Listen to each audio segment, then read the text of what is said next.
नमस्कार, मैं श्वेता आपका जनता बिहार न्यूज टॉप 10 में स्वागत करती हूं। तो चलिए रुक करते हैं आज की प्रमुख खबरों पर। पटना बाबर का मकबरा देखना चाहते थे, राम मंदिर कैसे जाएंगे? प्राण प्रतिष्ठा को इवेंट बताने पर कांग्रेस पर भड़की बीजेपी। जो लोग अयोध्या में बाबर का मकबरा देखना चाहते थे, वे राम मंदिर कैसे सहन कर पाएंगे? ये लोग कभी भी रामलला को अपने घर में स्थापित होते हुए नहीं देख सकते। कांग्रेस पार्टी बाबर के मकबरा के पक्षधर है। पटना गैंगरेप मर्डर, मौत से जंग लड़ रही दूसरी बच्ची, छूटे घूम रहे हैं रेपिस्ट। आखिर क्या कर रही है बिहार पुलिस? लड़कियों की मां के बयान पर अज्ञात अभियुक्तों के खिलाफ केस दर्ज कर लिया गया है। आईपीसी की धारा 302, 376 AB, 307, 120 B और पॉक्सो एक्ट में कांड दर्ज किया गया है। अभी तक आरोपियों की पहचान भी नहीं हो पाई है। नवादा में वाहन से मजदूर को रौंदा, पटना में इलाज के दौरान हुई मौत। नवादा में वाहन ने मजदूर को रौंदा, पटना में इलाज के दौरान हुई मौत। नवादा में वाहन ने मजदूर को रौंद दिया था, इसके बाद पटना में इलाज के दौरान इसी की मौत हो गई। घटना जिले के वारिसलीगंज थाना क्षेत्र के गोपालपुर गांव के पास की है। पुलिस इस पूरे मामले की जांच में जुटी हुई है।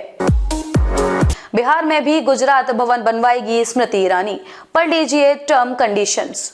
केंद्रीय मंत्री स्मृति ईरानी ने पटना में रह रहे पंजाबी, सिंधी, गुजराती और बंगाली समाज के लोगों से बुधवार को शाम बैठक की।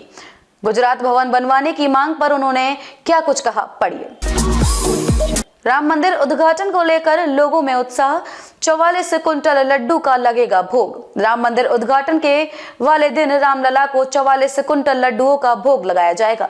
देवराहा बाबा की तरफ से श्रद्धालुओं को प्रसाद वितरित किया जाएगा। प्राण प्रतिष्ठा के बाद 11 महीने में पूरा तैयार हो जाएगा राम मंदिर। श्रद्धालुओं को नहीं मिलेगी दूसरे तल पर जाने की अनुमति। प्राण प्रतिष्ठा के बाद 11 महीने के अंदर पूरा राम मंदिर तैयार हो जाएगा। राम मंदिर का दूसरा तल अनुष्ठान का केंद्र बनेगा। सभी श्रद्धालुओं को भूतल व प्रथम तल पर ही जाने को अनुमति मिलेगी। वेस्ट दिल्ली में अंगीठी जलाकर सोए दंपति की मौत, आप भूलकर भी ना करें ऐसी गलती, बरतें ये सावधानी। हादसे में 2 महीने का बच्चा जीवित बचा है, जिसका अस्पताल में इलाज चल रहा है। द्वारका सेक्टर 23 थाना पुलिस पर हादसे की जांच में जुटी है। हादसे में जान गंवाने वालों का नाम मानव व नेहा है। बुधवार सुबह इनके पड़ोसी ने इनके घर के बाहर कोई हलचल नहीं देखी। इसी बीच उन्हें बच्चे के रोने की आवाज सुनाई दी।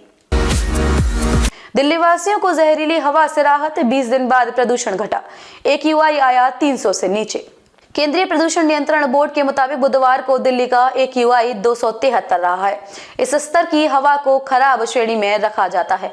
एक दिन पहले मंगलवार को यह 343 था। दिल्ली के कई इलाके बुधवार को ऐसे भी रहे हैं जहां का AQI 200 के नीचे यानी कि मध्य श्रेणी में दर्ज हुआ है। सुनहरा मौका, सीटेट और पड़ोसी स्टेटों से टेट उत्तीर्ण अभ्यर्थी भी झारखंड में बन सकेंगे असिस्टेंट टीचर। जाने कब से होगी परीक्षा?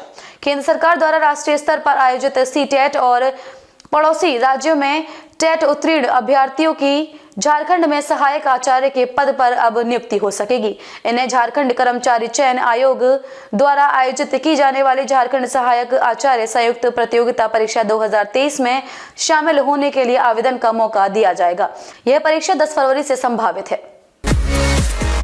इंसानियत शर्मसार, केवल 3000 रुपए के लिए चाचा ने भतीजे की हत्या। शराब के नशे में उगला सच, कहा पहले गला दबाया।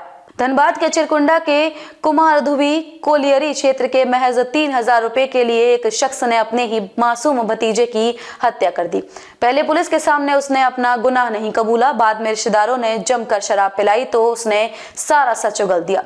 उसने गला दबाकर भतीजे की हत्या कर रेलवे लाइन के किनारे जंगल में उसकी लाश फेंक दी। खबरों में अब तक के लिए बस इतना ही। फिर होगी आपसे मुलाकात ऐसी ही कुछ बड़ी खबरों के साथ। तब तक के लिए नमस्कार और देखते रहिए जनता बिहार न्यूज।